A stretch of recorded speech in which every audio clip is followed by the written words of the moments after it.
Adventures of Elmo in Grouchland, while a sweet and well-intentioned film, struggled with its core narrative structure and the execution of its main villain. The movie's premise, a quest to rescue a beloved blanket, is simple enough for a preschool audience, but its execution suffered from a lack of genuine stakes. The film's major failing was its inability to build a compelling conflict, ultimately making the journey feel more like a prolonged episode of the television show rather than a cohesive, feature-length adventure. One of the film's most significant issues was the underwhelming nature of its antagonist, Huxley. Played by Mandy Patinkin, the character of Huxley is an opportunistic hoarder who takes Elmo's blanket. While Patinkin delivers a fun, over-the-top performance, the character never truly feels like a credible threat. His villainy is based on selfishness rather than malice, and his schemes are more of an inconvenience than a genuine danger. As a result, the conflict feels low stakes, and the climax lacks the tension and emotional payoff that would make the journey memorable. For a story about a brave rescue mission,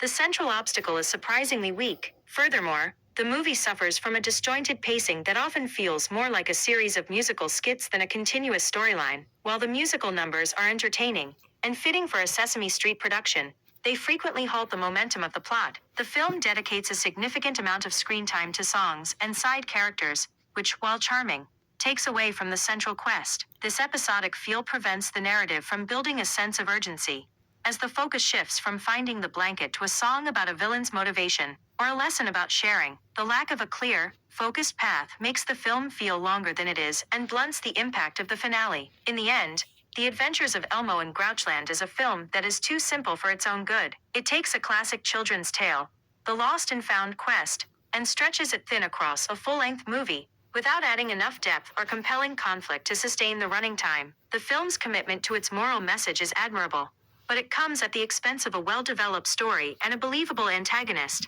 Ultimately, its weaknesses in pacing and a lack of narrative tension make it a well-meaning but flawed cinematic experience.